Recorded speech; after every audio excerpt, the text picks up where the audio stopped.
তোমার নাম কি শাকিব খান? জি। হ্যাঁ আসলে জি।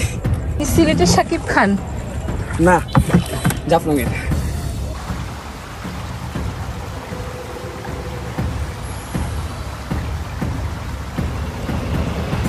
সুন্দর সুন্দর চাদর।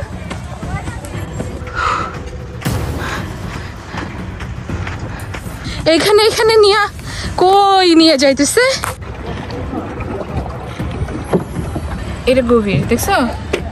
ভালো আছে, মারা নাই, মিটি ছেড়ে দে। ও তার মানে তুমি ধরা খাইছো? কানে ধরে, হ্যাঁ তো কানে ধরে উঠকুস করেছো রে।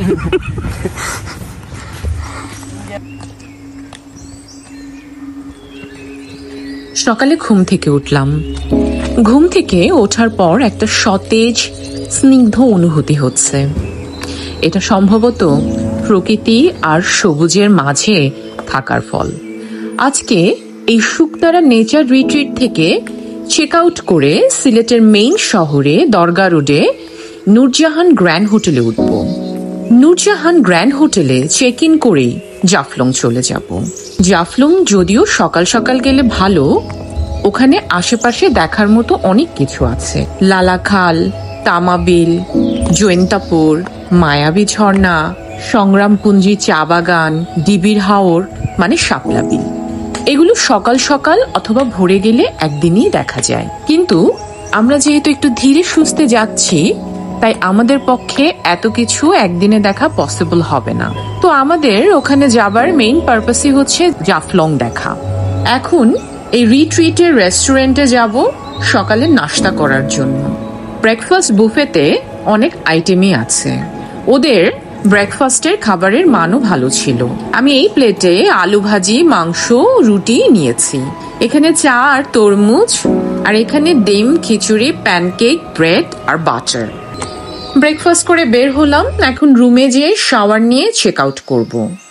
ব্যাগ গতকালই গুছিয়ে রেখেছিলাম যাতে লাস্ট মিনিটে ঝামেলা পোহাতে না হয়। রুমে যাবার আগে কিছু পিকচার ক্যাপচার করে নিচ্ছিলাম, কারণ এই প্লেসটা পিকচারিস্ক, তাই কোনো প্লেস যাতে মিস না হয়।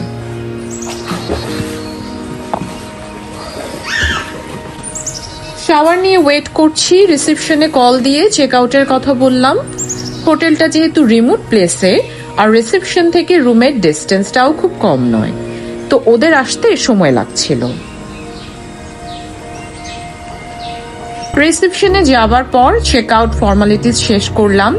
সময় লাগছিল সিএনজি আসতে, তাই রিসেপশনে ওয়েট করছিলাম। আপনারা এখানে আসলে এই বিষয়গুলো মাথায় রাখবেন যে হোটেলটা যেহেতু রিমোট এরিয়াতে, তো একটু আস্তে ধীরে সার্ভিসের কথা। ইভেন আপনার যদি ফুড খেতেও ইচ্ছা করে আগে থেকে বলবেন। আর এই হোটেলে থাকলে এই হোটেল থেকে খাবার খাওয়া ছাড়া আর অন্য কোনো অপশন নেই। আর সময় ধীর গতিতে চলে এখানে। বগিতে উঠে পড়লাম। যেভাবে এসেছিলাম এই রিসোর্টে সেভাবেই চেক আউট করে রাস্তায় নামতে নামতে আমাদের 1 ঘন্টা বেশি সময় লাগলো।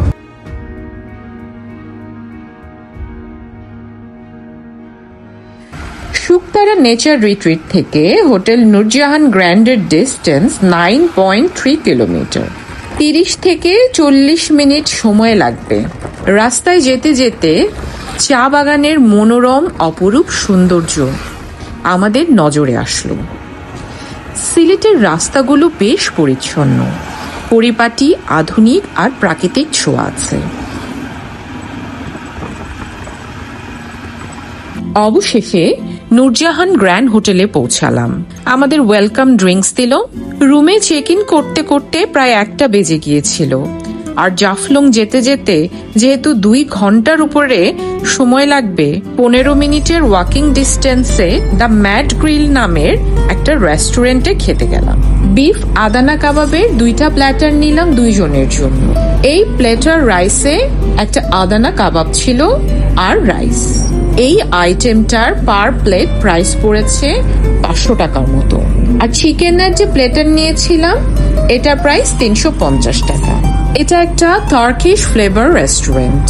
এই রেস্টুরেন্টের অনলাইন রিভিউ ভালো দেখে এটা সিলেক্ট করলাম। খাবার খেয়ে আমার খুবই ভালো লেগেছে, তাই এই রেস্টুরেন্টটাতে আমি আবার খেতে আসবো। লাঞ্চ করে জাফলং এর উদ্দেশ্যে রওনা দিলাম। জাফলং শুধু সিলেট বিভাগ নয়, বাংলাদেশের অন্যতম ভ্রমণ গন্তব্য। এখানকার প্রকৃতির সাথে শিলংয়ের চেরাপুঞ্জির মিল আছে। শিলংয়ের প্রবেশদ্বার ডাউকি শহর জাফলং থেকেই দেখা যায়। সিলেট থেকে বাস, সিএনজি, লেগুনা বা বেশি লোক থাকলে মাইক্রোবাসে যেতে পারেন। লোকাল বাস ছাড়ে শহরের শিবগঞ্জ বাস স্ট্যান্ড থেকে, ভাড়া জনপ্রতি ৮০ টাকা। মাইক্রোবাসে গেলে আসা যাওয়া রিজার্ভ ৩৫০০ থেকে ৫০০০ টাকা পড়বে। আর গ্রুপে গেলে খরচ তো কম পড়বেই, তখনই মাইক্রো নিতে পারবেন। সিলেট থেকে জাফলং যেতে ২ থেকে ২.৫ ঘন্টা সময় লাগে। আর আমরা ১২০০ টাকা দিয়ে সিএনজি রিজার্ভ করেছিলাম। ১২০০ টাকা দিয়ে সিএনজি ঠিক করার পরও ড্রাইভার জোর জবরদস্তি করে আমাদের কাছ থেকে ১৫০০ টাকা ভাড়া আদায় করেছিল। ঝর্ণা আর কি কি কি না 0 খাসিয়া পড়বে 500 টাকা। ম্যাডাম হইলে আমাকে নিয়ে যায়, বুঝছেন? এই রেট হইবে। আচ্ছা ঠিক আছে। পুরো নৌকা ৭০০ টাকা করে ভাড়া করেছে। আপনি জন প্রতি ২০০ টাকা করে ভাড়া করতে পারবেন নৌকা। আমরা নৌকা ঘাটের দিকে যাচ্ছিলাম, সিঁড়ি দিয়ে নেমে অনেক নিচুতে নৌকা ঘাট। ঐতিহাসিকদের মতে বহু বছর ধরে জাফলং ছিল খাসিয়া জৈন্তা রাজার অধীনে থাকা এক নির্জন বনভূমি। ১৯৫৪ সালে জমিদারি প্রথা বিলুপ্তির মধ্য দিয়ে খাসিয়া জৈন্তা রাজ্যের অবসান ঘটলেও বেশ কয়েক বছর জাফলংয়ের বিস্তীর্ণ এলাকা পতিত পড়েছিল। পরবর্তীতে ব্যবসায়ীরা পাথরের সন্ধানে বিভিন্ন এলাকা থেকে নৌপথে জাফলং আসতে শুরু করলো। আর পাথর ব্যবসার প্রসার ঘটতে থাকলে একসময় গড়ে ওঠে নতুন জনবসতি। জাফলংয়ে পাথর ছাড়াও পাওয়া গেছে সাদা মাটি বা চীনা মাটি ও বালি। তোমার নাম কি শাকিব খান? জি হ্যাঁ আসলে জি। কই দেখলেন আপনি? তুমি কি সিলেটের শাকিব খান? হ্যাঁ না, জাফলং এর। কই দেখলেন সরি? ব্যানার দেখেছেন যে? বলো তোমারে কেমনে চিনছি, তুমি কত পরিচিত? তোমার নাম কি? মোহাম্মদ শরীফ আহমেদ।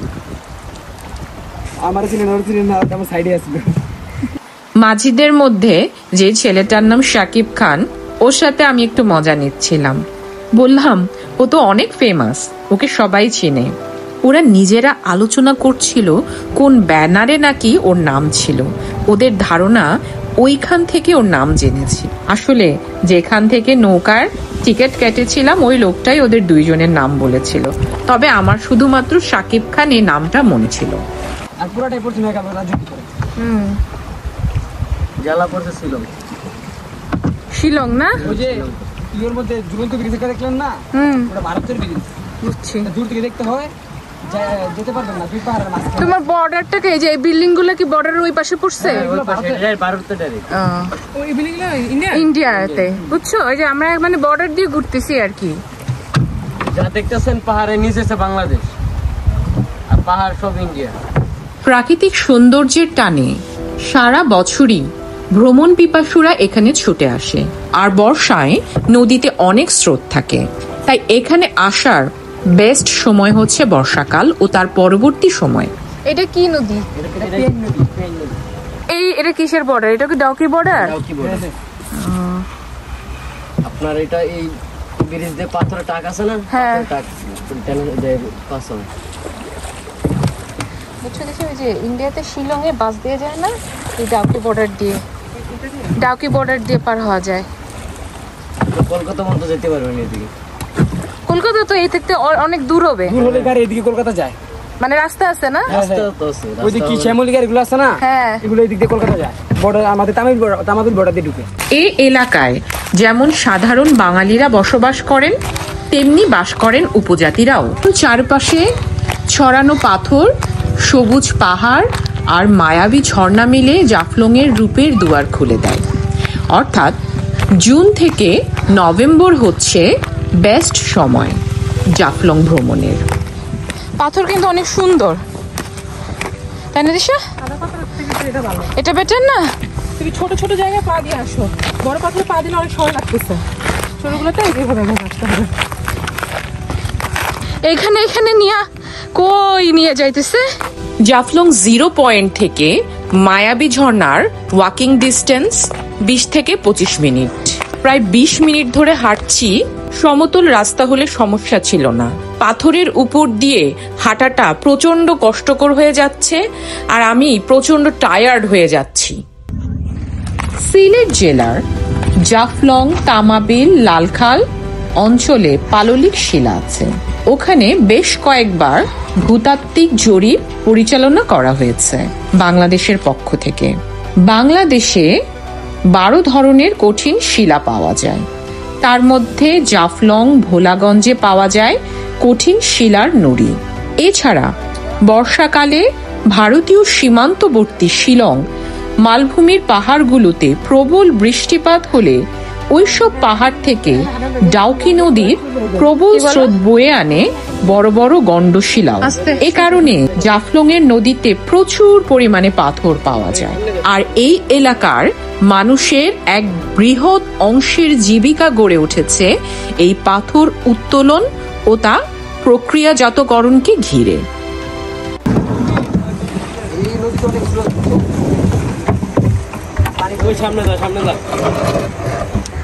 সাইড কাটো।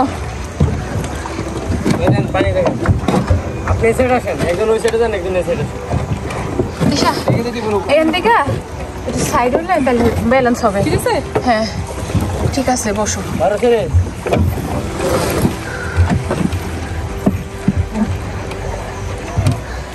বেটো বেটো। দেখি শরীফ কেমন নৌকা চালায়। হ্যাঁ, শরীফকে এখন ফেমাস করব, এখন তো শাকিব খান জনপ্রিয়। জাফলং এ রাতে থাকতে পারেন, তবে হোটেলগুলো তেমন মানসম্মত নয়। লাঞ্চের জন্য বাংলা খাবার খুব সস্তায় পাওয়া যায়, 180 টাকা থেকে 250 টাকায় খেতে পারবেন। আর সকালের নাস্তা 50 থেকে 100 টাকার মধ্যেই খেতে পারবেন। আমার কাছে সিলেট শহরে থাকাটাই বেশি ভালো মনে হয়েছে। দেখে ট্রান্সপারেন্ট পানি সব দেখা যাচ্ছে। জাফলং ভ্রমণে একটু সকাল সকাল আসবেন। যত সকালে আসতে পারবেন তত টুরিস্ট স্পট দেখতে পারবেন। আপনারা দুজনে কি বাংলাদেশি? না, ইংরেজিতে কথা বলতেছেন তাই বলো। জাফলংকে বিশেষত্ব দিয়েছে এখানকার আদিবাসীদের জীবনধারা। পিয়াইন নদী পার হলেই খাসিয়াপুঞ্জি। খাসিয়াদের বাড়ি নির্মাণ শৈলী কিংবা সেখানকার পানের বরজ জাফলং ভ্রমণে একটা দিন আপনি কাটিয়ে দিতে পারবেন।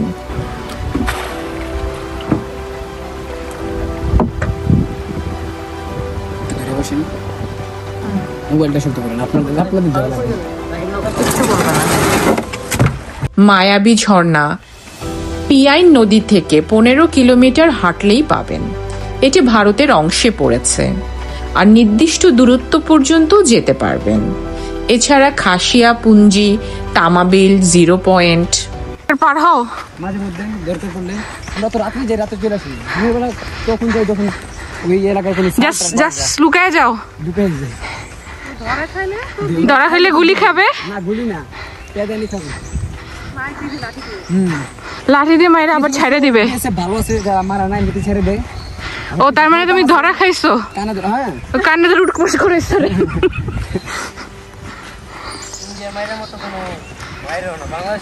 ও তুমিও মাইর খাইছো?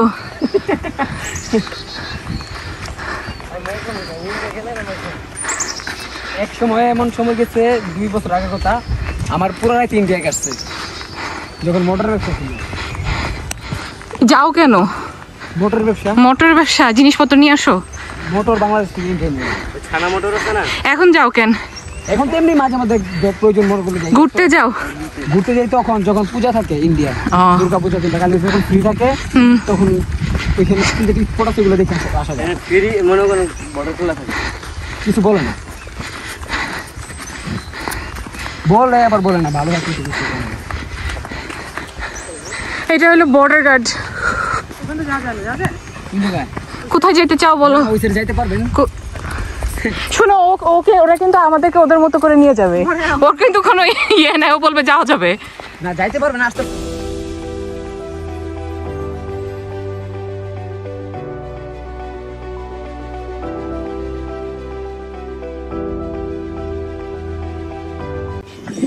জাফলংকে বলা হয় প্রকৃতি কন্যা। সামনে ভারতের সীমান্ত, বিজেপি কর্তৃপক্ষ। এই ঝর্ণাটার নাম হচ্ছে মায়াবী ঝর্ণা অথবা সংগ্রাম পুঞ্জি ঝর্ণা। এটা ভারতের বর্ডারে পড়েছে, কিন্তু এখন গ্রীষ্মকাল বলে ঝর্ণাতে পানি নেই। সুন্দর, অনেক সুন্দর। বর্ষাকালে আসলে এই ঝর্ণার আসল রূপ দেখতে পাবেন। সন্ধ্যা হয়ে গেছে। আরে ওর ইচ্ছা হলে থাকবে, নাহলে চলে যাবে। তোকে তো বলেই আনছি। বেশি দেয়নি, অর্ধেক দিছি। ডাইরেক্ট সিলেট, বুঝছেন?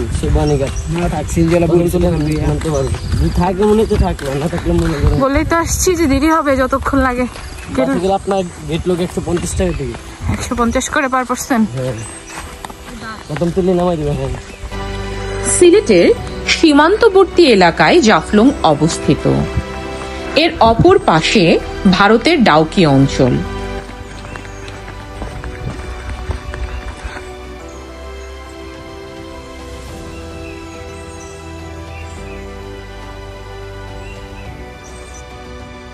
ডাউকি অঞ্চলের পাহাড় থেকে ডাউকি নদী এই জাফলং দিয়ে বাংলাদেশে প্রবেশ করেছে।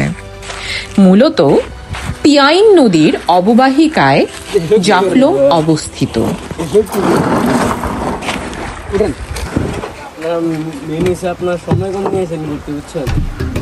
সীমান্তের ওপারে ইন্ডিয়ান পাহাড় টিলা ডাউকি পাহাড় থেকে অবিরাম ধারায় প্রবাহমান জলপ্রপাত, ঝুলন্ত ডাউকি ব্রিজ, পিয়াইন নদীর স্বচ্ছ হিমেল পানি, উঁচু পাহাড়ে গহীন অরণ্য ও শুনশান নীরবতার কারণে এলাকাটি পর্যটকদের দারুণভাবে মোহাবিষ্ট করে।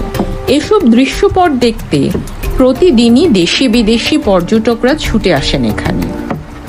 তোমাদের নৌকা কয়টা পর্যন্ত চলে? এই যে শেষ, আমরা এখানে বন্ধ করে চলে যেতাম, আপনাদের পাইছে দিকে ঘুরে গেছে।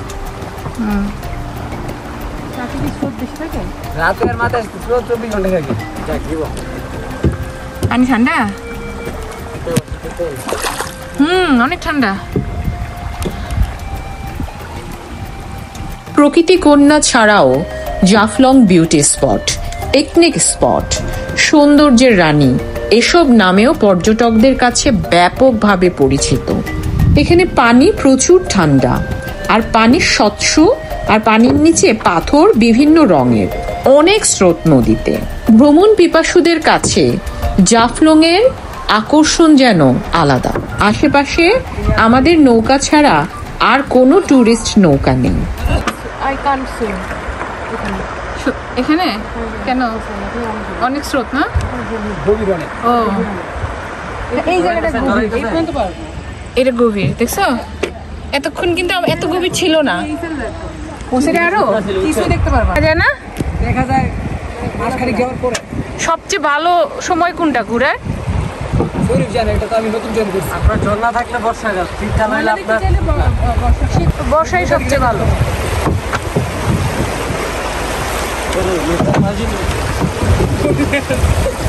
সাবধানে। কিছু টিপস আর সতর্কতা দিচ্ছি জাফলং ভ্রমণে।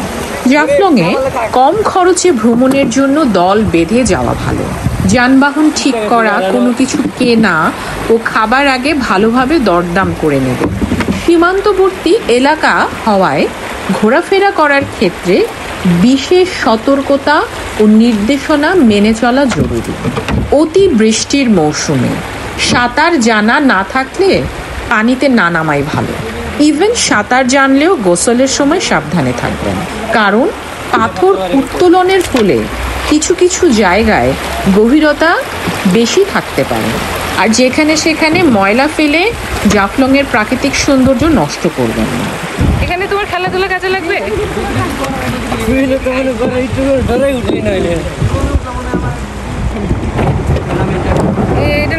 শাকিব খান, কোনো কাজের না। সিলেটে এসে জাফলং না গেলে ভ্রমণ অপূর্ণ থেকে যায়। যাবো কিভাবে আমরা? না দরকার না, পাত্রটাকে বাড়ি গেলে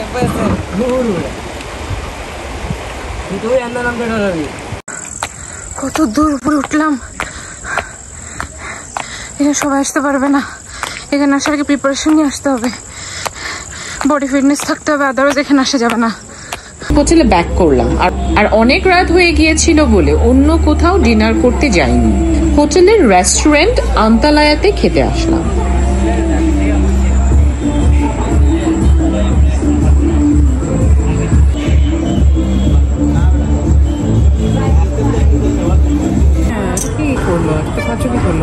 এটার নাম হচ্ছে 560। এটা কিভাবে সম্ভব? এটা তো আমারই পেট ভরবে না।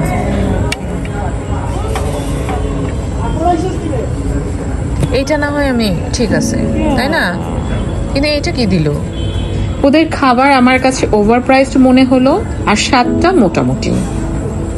I am not happy with their service. Hotel Nurjahan গ্র্যান্ডের আশেপাশে সিলেটে অনেক ভালো ভালো রেস্টুরেন্ট আছে, আর খাবারও অনেক ভালো মানের। তো আমি হোটেলের এই রেস্টুরেন্টটায় খাবার খাওয়ার জন্য সাজেস্ট করব না। ডিনার শেষ করে অনেক টায়ার্ড লাগছিল, আর বৃষ্টিও আরম্ভ হয়ে গিয়েছিল হঠাৎ করে। এই সিলেটে এসেই প্রতি রাতে বৃষ্টি হচ্ছে। যেহেতু অনেক রাত হয়ে গেছে, তাই রুমের দিকে রওনা দিলাম। তো আজকে এই পর্যন্তই, বাই।